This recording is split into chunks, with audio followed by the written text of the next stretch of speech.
আসসালামু আলাইকুম, স্বাগতম আপনাদের সবাইকে দ্বিবিভক্তি পদ্ধতির সর্বশেষ লেকচারে।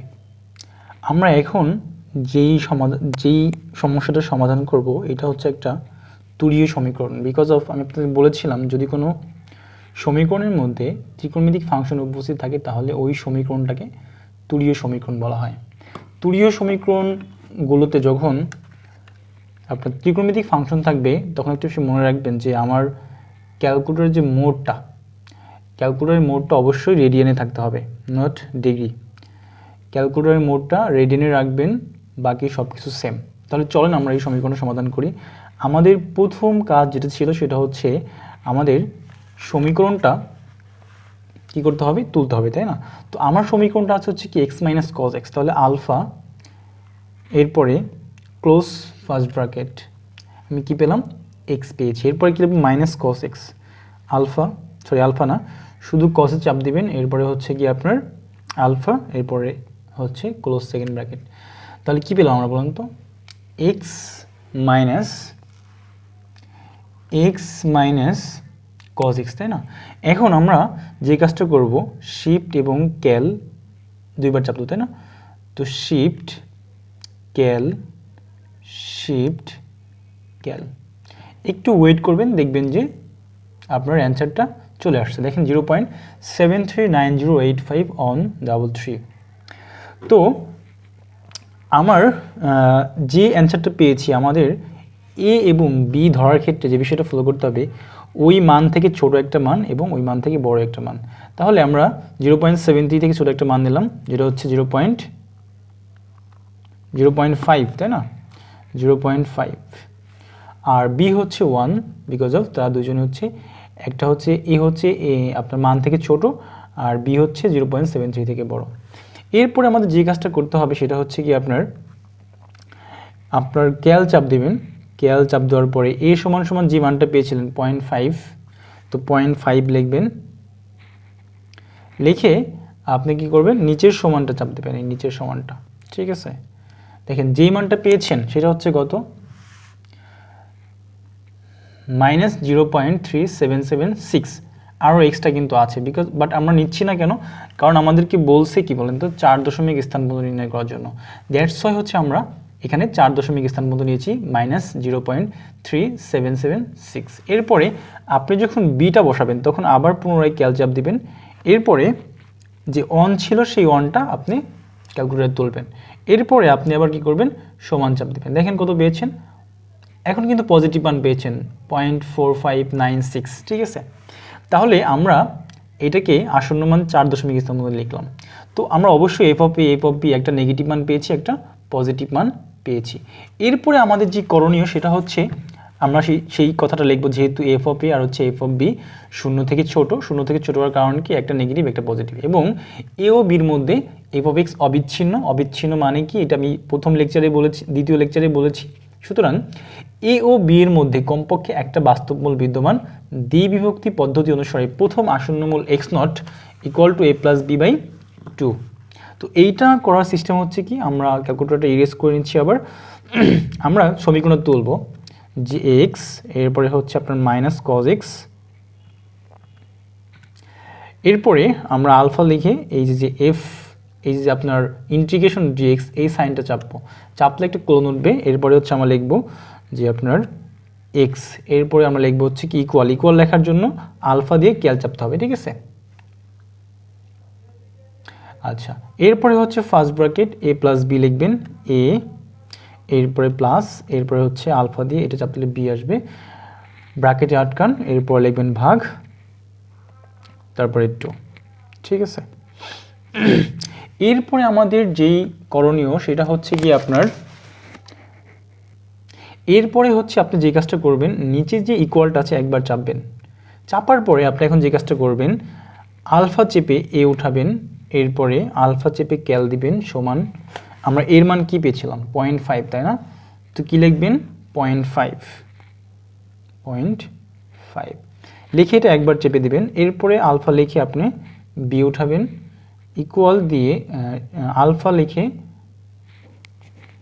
আমরা কি করব, আলফা লিখে হচ্ছে আপনার কেএল চাপ দেব, এরপরে হচ্ছে আবার আমি এক্স উঠাবো, সরি এক্স না, এখানে হচ্ছে গিয়ে আপনার যে মানটা ছিল আমার বি সমান সমান 1, সেই 1টা লিখলাম। এখন আমাদের যে কাজটা করতে হবে সেটা হচ্ছে কি আমরা এখন এই নিচের যে সমানটা সেটা 2বার চেপে দেবো, নিচের সমানটা 2বার চাপবেন। দেখেন 0.75 আসছে। তো আমাদের প্রথম আসন্ন মানটা কি ছিল? 0.75 ছিল। এখন আমি এই 0.75 আমার উক্ত সমীকরণে বসানোর কারণে আমি এই মানটা পাবো, তাই না? তো এইটা হচ্ছে আমি ক্যালকুলেটরের সাহায্যই করেছি। দেখেন আমি এখন সমানটা একবার চাপ দেবো, দেখেন আমি কিন্তু মান পেয়ে গেছি 0.0183, তাই না? তো ক্যালকুলেটর এখানে অনেক বড় মান আসছে, কিন্তু আমি হচ্ছে কি করেছি, দশমিকের পরে 4 ঘর নিয়েছি। আপনারাও দশমিকের পর 4 ঘর নেবেন, ঠিক আছে?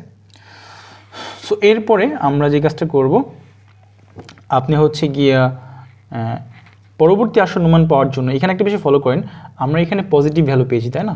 তো পজিটিভ ভ্যালু পাইলে আমাদের কি করতে হয়, বি সমান সমান এক্স লিখে আপনার হচ্ছে গিয়া 2বার সমান চাপলে পরবর্তী মানটা পাওয়া যায়। তো আমরা এখানে কি লিখছি, যেহেতু এফ অফ এক্স নট আর হচ্ছে এফ অফ এক্স নট যেহেতু হচ্ছে কি আসছে পজিটিভ আসছে, তো অবশ্যই 0 থেকে ছোটো হওয়ার জন্য নেগেটিভ মান নিতে হবে এখানে। আর আমরা জানি যে আপনার এফ অফ এ হচ্ছে নেগেটিভ, দ্যাটস এ হচ্ছে এফ অফ এক্স নট আর হচ্ছে এফ অফ এ আমরা নিয়েছি। তো দ্বিতীয় আসন্ন মূলটা কী হবে, এই এক্স নট আর হচ্ছে এর মাধ্যমে আসবে, তাই না? তো এখন এইটা চাপার জন্য আমার যে কাজটা করতে হবে, ক্যালকুলেটরে আপনি কি করবেন, আলফা দিয়ে হচ্ছে এটা চাপবেন, চাপার পরে যে কাজটা করবেন, এক্স লিখে আপনি 2বার চাপবেন। কেন? কারণ আমি বলেছিলাম পজিটিভ ভ্যালু আসলে পারে এফ অফ আপনার হচ্ছে বি সমান সমান এক্স লিখে 2বার চাপতে হবে। দেখেন 0.625 আসছে, তাই না? এখন 0.625 যদি আপনি উক্ত সমীকরণে বসান তাহলে আপনার মানটা কি আসবে, এই জন্য কী করবেন, সমানটা একবার চেপে দেবেন। দেখেন সমান চাপ দিলে আমরা কিন্তু পরবর্তী মান পেয়ে গেছি -0.1859। দেখেন 0.1859। তো 5-এর পরে 9 আছে, দ্যাটস আমরা 0.186 লিখে দিয়েছি। এরপরে আবার পরবর্তী মানটা নির্ণয় করবেন। সো এইভাবেই রিপিট করবেন। আমি ভিডিওটা লম্বা করতে চাচ্ছি না, এটা আপনারা নিজেরা করবেন, ঠিক আছে? আমি শুধু একদম লাস্টের অ্যান্সারটা দেখাই দেবো যে তারা এইভাবে কেন এইভাবে থেমে গেল, ঠিক আছে? তাহলে আপনারা ধরেন তৃতীয় আসন্নমূল, চতুর্থ আসন্নমূল এভাবে নির্ণয় করতে থাকবেন। নির্ণয় করতে করতে আপনারা কোথায় যে থামবেন এটা হচ্ছে আপনাদের প্রশ্ন, তাই না? তো আমাদের যেই কাজটা করতে হবে সেটা হচ্ছে কি আপনার আমাদের যে মেইন অঙ্ক এটা দেখেন একটু, আমি একটু আপনাদের বই থেকে দেখাচ্ছি বিষয়টা কেন তারা এখানে থামলো। দেখেন তারা এটা করতে করতে কোথায় চলে আসছে। আপনি একটু 12তম আসন্ন মানটা ফলো করেন। এখানে কি পেয়েছি আমরা 0.739, তাই না? 0.739। দেখেন আমাদের কিন্তু মেইন অ্যান্সার 73 ছিল। এখন একটু ফলো করেন যে কোথায় মানটা রিপিট হচ্ছে। এখানে ছিল 7390, এরপরে দেখেন 7391 পাইছি, তাই না? 7391, এরপর আবার দেখেন 7391 আসছে। দেখেন আমাদের কিন্তু দশমিকের পর 4 ঘর 7391, এখানে দেখেন 7391, এরপরে দেখেন 0.7390, এই দেখেন 7390 কিন্তু অলরেডি আমরা উপরে একবার পাইছি, তাই না? তো যখন রিপিট হয়ে গেছে তখন আপনারা থেমে যাবেন।